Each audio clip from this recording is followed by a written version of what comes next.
नमस्कार, मैं हूं करिश्मा श्रीवास्तव और आप देख रहे हैं आईएनएस न्यूज प्लस। खबरों की शुरुआत करें उससे पहले एक नजर हेडलाइंस पर। ड्रग्स केस में रिया और शौविक की कोर्ट ने जमानत याचिका की खारिज। बेल खारिज होने के बाद हाईकोर्ट का रुख कर सकती है रिया। वहीं कंगना के ऑफिस तोड़ने पर जारी सियासी घमासान।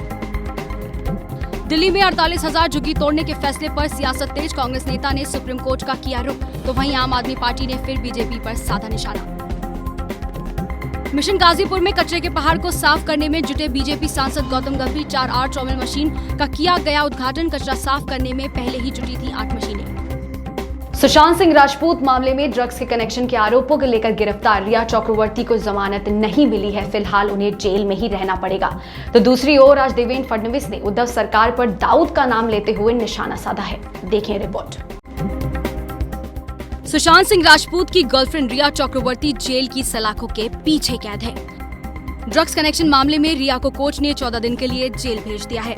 शुक्रवार को रिया चक्रवर्ती और उसके भाई शौविक की जमानत याचिका खारिज कर दी गई है। रिया और शौविक के अलावा दीपेश सावंत, सैमुअल मिरांडा समेत कई लोगों को बेल नहीं मिली है। अब सभी आरोपी अगले हफ्ते हाईकोर्ट में जमानत के लिए अपील करेंगे। रिया चक्रवर्ती मुंबई के भाईखाला जेल में बीते 2 दिनों से बंद है। वहीं दूसरी ओर कंगना के ऑफिस तोड़ने पर सियासत अभी भी गर्म है। वहीं महाराष्ट्र के पूर्व मुख्यमंत्री देवेंद्र फडणवीस ने बड़ा बयान दिया है। उन्होंने मुख्यमंत्री उद्धव ठाकरे पर हमला बोलते हुए कहा है कि दाऊद का घर छोड़ दिया जाता है, लेकिन कंगना का ऑफिस तोड़ दिया जाता है। कंगना का मुद्दा तो बीजेपी ने नहीं उठाया। क्या जरूरत थी? आप क्यों ऐसा बयान देते हो कि उन्होंने मुंबई में आना चाहिए? आप क्यों बयान देते हो उन्होंने ऐसा करना चाहिए? पूरी आपकी सिस्टम क्यों लग जाती? मुद्दा बड़ा क्यों हुआ? कंगना तो कोई राष्ट्रीय नेता नहीं थी। कंगना तो कोई ऐसा विषय नहीं था कि जो राष्ट्रीय स्तर पर चला जाए। आपने उसको बड़ा किया, आपने उसके घर जाकर तोड़ा। अब रोज शिवसेना के नेताओं के किसके घर अवैध है, किसके ऑफिस अवैध है, चीजें बाहर आ रही है। आप दाऊद का घर तोड़ने नहीं जाते, उसका घर तोड़ने जाते। इस विषय को बड़ा किसने किया? बीजेपी का संबंध क्या है? महाराष्ट्र सरकार और कंगना रनौत के बीच लड़ाई तेज होती जा रही है। कंगना रनौत का दफ्तर तोड़ने के बाद विपक्षी पार्टी के नेता इस कार्रवाई का जमकर विरोध कर रहे हैं, तो वहीं उद्धव सरकार भी कंगना पर शिकंजा कसने पर जुटी हुई है। Bureau report, INS TV. Supreme court के दिल्ली से 48,000 झुग्गियां हटाने के आदेश को लेकर अब सियासत गर्माती ही जा रही है। आम आदमी पार्टी और कांग्रेस दोनों ही झुग्गीवासियों के समर्थन में अब मैदान में उतर आए हैं। एक और जहां अजय माकन ने सुप्रीम कोर्ट में झुग्गीवासियों को हटाने से पहले पुनर्वास की मांग की है, तो वहीं दूसरी ओर आम आदमी पार्टी ने अब बीजेपी पर निशाना साधा है। देखिए रिपोर्ट। सुप्रीम कोर्ट की ओर से दिल्ली में रेलवे ट्रैक के आसपास बसी करीब 48,000 झुग्गी बस्तियों को हटाने के आदेश के बाद से ही न्यायालय के इस फैसले का विरोध हो रहा है। शुक्रवार को कांग्रेस के वरिष्ठ नेता अजय माकन ने पूर्व जस्टिस अरुण मिश्रा की बेंच द्वारा दिए गए इस आदेश को अब सुप्रीम कोर्ट में ही चुनौती दी है।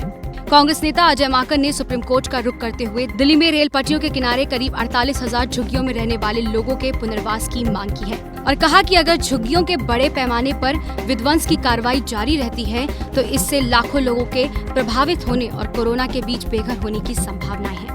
कांग्रेस के बाद अब आम आदमी पार्टी भी कोर्ट के इस फैसले को लेकर बीजेपी की लगातार आलोचना कर रही है और कहा कि ये बीजेपी है जो चुनाव के समय गली गली घूमकर कहती थी, आप हमें वोट दो, हम आपके हितों की रक्षा करेंगे। ये वही भारतीय जनता पार्टी है जो चुनाव में इन झुग्गी झोपड़ी बस्ती वालों के पास जाकर गलियों में घूम घूम कर कहती थी कि आप हमें वोट दो, हम आपके हितों की रक्षा करेंगे, हम आपको मकान देंगे, हम आपकी बस्ती नहीं उजड़ने देंगे। और चुनाव खत्म होने के कुछ ही महीनों के भीतर 18 अगस्त 2020 को ये हलफनामा दर्ज कराकर सुप्रीम कोर्ट में भारतीय जनता पार्टी कहती है कि हम झुग्गियां तोड़ना चाहते हैं, लेकिन अरविंद केजरीवाल हमें झुग्गी नहीं तोड़ने दे रहा है। भारतीय जनता पार्टी को यह कहना चाहूंगा कि अरविंद केजरीवाल जी के ऊपर, उनके राजनीतिक हस्तक्षेप के ऊपर, जिसके चलते दिल्ली में झुग्गी बस्ती उजड़ने नहीं दी जा रही है, जिस कथन को आपने सुप्रीम कोर्ट के सामने रखा, उस कथन को, आपके उस एफिडेविट को, आपके उस हलफनामे को हम अपनी शान समझते हैं, उस हलफनामे को हम अपनी पूंजी समझते हैं। और मैं कहना चाहता हूं कि जब तक दिल्ली में अरविंद केजरीवाल हैं, जब तक केजरीवाल सरकार है, जब तक अरविंद केजरीवाल जी जिंदा हैं, किसी का आशियाना उजड़ने नहीं देंगे। बता दें कि सुप्रीम कोर्ट ने 31 अगस्त को दिल्ली में 3 महीने के भीतर रेलवे पटरियों के पास बसी करीब 48,000 झुग्गी बस्तियों को हटाने का आदेश दिया था और कहा था कि इस मामले में कोई राजनीतिक हस्तक्षेप नहीं किया जाएगा। Bureau report, INS TV. Ghazipur में कचरे के पहाड़ की सफाई की कवायद अब और भी तेज हो गई है। आज गाजीपुर लैंडफिल में बीजेपी सांसद गौतम गंभीर ने 4 और ट्रॉमल मशीन का उद्घाटन किया। वहां पर इससे पहले भी कई ट्रॉमल मशीन सफाई कर रही थी, लेकिन अब 4 और ट्रॉमल मशीन आने की वजह से सफाई काफी तेजी से हो रही है। देखिए रिपोर्ट। पहाड़ किसी भी जगह की खूबसूरती होते हैं और स्थानीय निवासी इन पर हमेशा गर्व करते हैं, लेकिन देश की राजधानी दिल्ली के गाजीपुर में कूड़े का पहाड़ इकट्ठा हो गया है, जो यहाँ के निवासियों के लिए शर्म और परेशानी का सबब बन गया है। कूड़े के इस ढेर की बदबू के कारण इसके आसपास के इलाकों में रहने वाले लोगों का जीवन दूभर हो गया है। गाजीपुर लैंडफिल को लेकर बीजेपी सांसद गौतम गंभीर लगातार इस पहाड़ को कम करने के मिशन पर जुट गए हैं। इसी कड़ी में गौतम गंभीर ने शुक्रवार को गाजीपुर लैंडफिल साइट पर 4 और ट्रॉमल मशीन का उद्घाटन किया। इस दौरान उन्होंने सीएम केजरीवाल पर निशाना साधा। एक नहीं, चार नई ट्रॉमल मशीन आज शुरू हुई हैं और जिससे कि हम 3600 टन कूड़ा रोज़ ख़त्म कर पाएंगे, वो ज़रूरी है। यहाँ पर 2400 टन कूड़ा आता है रोज़, लेकिन अब जो 4 और मशीन ऐड हुई हैं उससे आप 3600 टन कूड़ा ख़त्म कर पाएंगे। हमारा लक्ष्य यही है कि जैसे हमने 40 फुट कम किया है, हम और ज़्यादा जल्दी से जल्दी कम करें, क्योंकि मेरे लिए मैं 40 लाख रुपये तो रोज़ खर्च कर नहीं सकता आर्ट में, लेकिन ये ज़रूर कर सकता हूँ कि 40 फुट कूड़ा जल्दी से जल्दी ख़त्म करूँ, क्योंकि जनता का पैसा है। जनता का पैसा मैं आर्ट में नहीं, सही तरीके से सही जगह लगाना चाहता हूँ। और हमारा लक्ष्य पहले डे से यही है कि गाजीपुर लैंडफिल की जो हाइट है जितनी ज़्यादा ख़त्म होगी उतना यहाँ की जनता के लिए बेहतर है, उतनी यहाँ की जनता उसको अप्रिशिएट करेगी। पिछले 1 साल में गौतम गंभीर और EDMC की ओर से 12 ट्रॉमल मशीनें लगाई गई हैं, जो प्रतिदिन 2400 टन कचरे को प्रोसेस कर रही है, जिसका नतीजा ये हुआ कि 1 साल में लैंडफिल की ऊंचाई 40 फीट तक कम हुई है। Bureau report, INS TV. Corona काल के चलते सावधानी और सुरक्षा दोनों का ही खास ध्यान रखा जा रहा है। इसी के साथ सोशल डिस्टेंसिंग का भी पालन किया जा रहा है और कई नियमों का एक साथ पालन भी किया जा रहा है, ताकि कोरोना के संक्रमण को रोका जा सके। तो इसी फेरिस्त में अब आजादपुर मंडी से सेब की मंडी को टिकरी खामपुर मंडी में शिफ्ट किया गया है, ताकि आजादपुर मंडी में भीड़ कम की जा सके और जाम की समस्या को भी कम किया जा सके। देखिए रिपोर्ट। राजधानी दिल्ली में बढ़ते कोरोना के कहर ने दिल्ली में बहुत कुछ बदल कर रख दिया। इसी बदलाव के तहत एशिया की सबसे बड़ी फल और सब्जी मंडी आजादपुर में भी बड़ा बदलाव किया गया है। दिल्ली के आजादपुर मंडी में भीड़भाड़ के मद्देनजर और सोशल डिस्टेंसिंग के लिहाज से इस मंडी में व्यापार का एक बड़ा हिस्सा सेब की मार्केट को आजादपुर से शिफ्ट कर दिया गया है। अब इस सेब के व्यापारियों को दिल्ली के टिकरी मंडी में जगह दी गई है, जहां से व्यापारी अपने सेब का व्यापार कर सकेंगे। कोविड-19 का समय चल रहा है, लोगों को बड़ी दिक्कत होती है, भीड़ भाड़ में जाना नहीं है, दूसरों को छूना नहीं है, सैनिटाइजेशन करना है, वो सब चीज़ें जो है completely it's not possible at Azadpur market due to rush area. तो यहाँ पर वो चीज़ है नहीं, भीड़ भाड़ नहीं है, एकदम खुल्लम खुला एरिया है। यहाँ पर आदमी शांति से आता है, अपना खरीदारी करके चला जाता है, और वो जो कोविड-19 का जो भय रहता है अंदर, जो वायरस रहता है, वो नहीं है, अपना फेयरलेस से काम करते हैं, ऐसा कोई टेंशन नहीं। फायदा थोड़ी सी यहाँ पे मार्केट हिसाब से देखने जाए, आजादपुर मंडी में थोड़ा सा मार्केट ठीक ठाक, मतलब रेट जो भाव मिलता था ठीक ठाक मिल जाता था। यहाँ पे थोड़ा सा उठाव चढ़ाव है, लेकिन वो ऐसा लगता है कि वो धीरे धीरे फिर शॉर्ट आउट हो जाएगा। दूर पड़ता है लोगों को आने जाने में। पहले क्या है कि लोगों को एक डेस्टिनेशन पता लग जाता था, ये हमारी ये आजादपुर मंडी है, ये डेस्टिनेशन है, और टाइम से पहुँच गए, वहाँ सीधा पहुँच जाता है। यहाँ पर थोड़ा सा मिसगाइड हो जाते हैं लोग, आगे पीछे हो जाते हैं, दूर भी पड़ता है, लेकिन वो धीरे धीरे भी शॉर्ट आउट होता है। लेकिन लोग यहाँ आने के प्रीफर करेंगे क्यों ना, ये खुला एरिया है।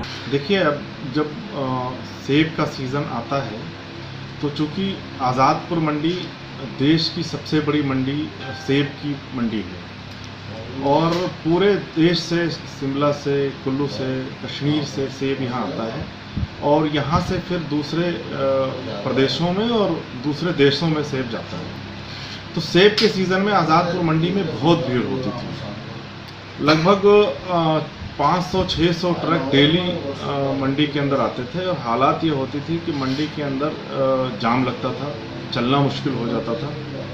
चूँकि कोरोना है और दिल्ली सरकार कोरोना को लेके बहुत सतर्क है, तो हमारे पास एक जगह थी टिकरी खामपुर में, वो दिल्ली एग्रीकल्चर मार्केटिंग बोर्ड की जगह है। हमने सेब के व्यापारियों से बात किया, और उसमें से कुछ लोग तैयार हुए कि हम लोग वहाँ व्यापार कर सकते हैं।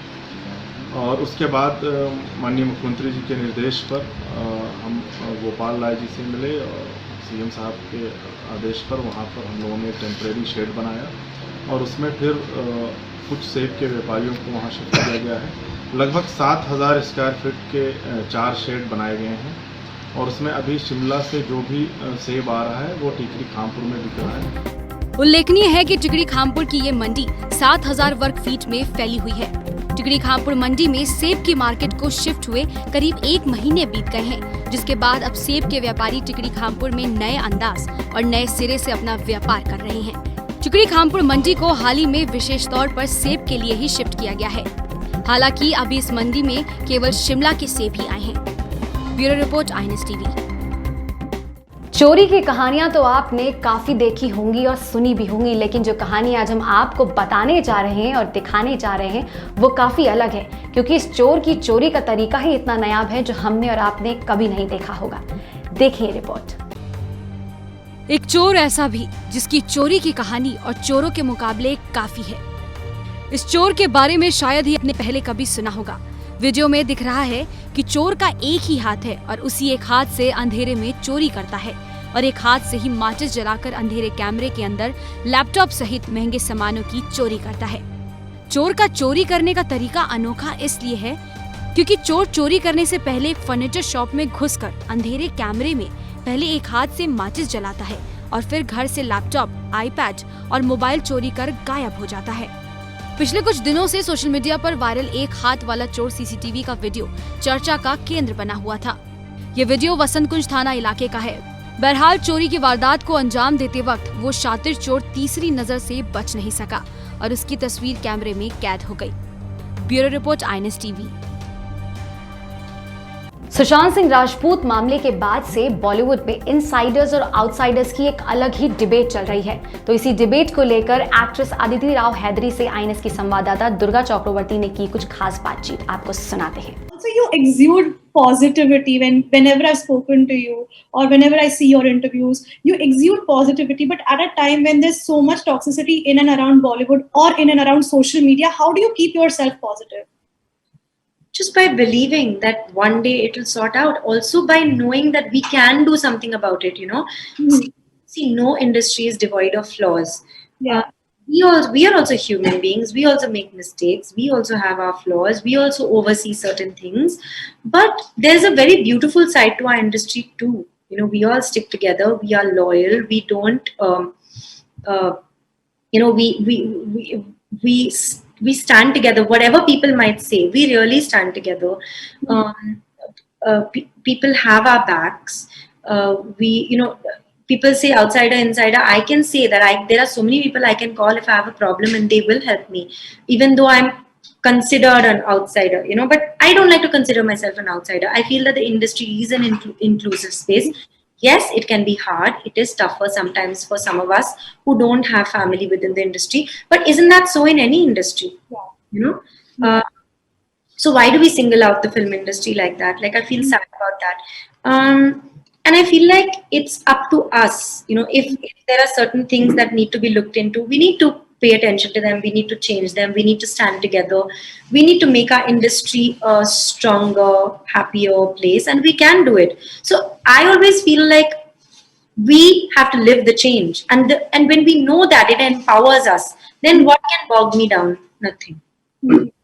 आए दिन कोई ना कोई चोरी की कहानियां तो हम देखते ही रहते हैं। दिल्ली हो या कोई और राज्य हो, हर तरह की चोरियां होती ही रहती हैं। लेकिन आज हम आपको INS टीवी के कैमरे की नजर से कुछ एक ऐसे चोर की तस्वीरें और वीडियो दिखाएंगे जिसने एक नायाब तरीका अपनाया है चोरी करने का। देखें। कहते हैं आप में अगर हुनर है तो दुनिया सलाम करेगी, चाहे वह चोरी करने का हुनर ही क्यों ना हो। एक हाथ वाला चोर, जी हाँ, ये तस्वीरें आपको हैरान कर सकती हैं।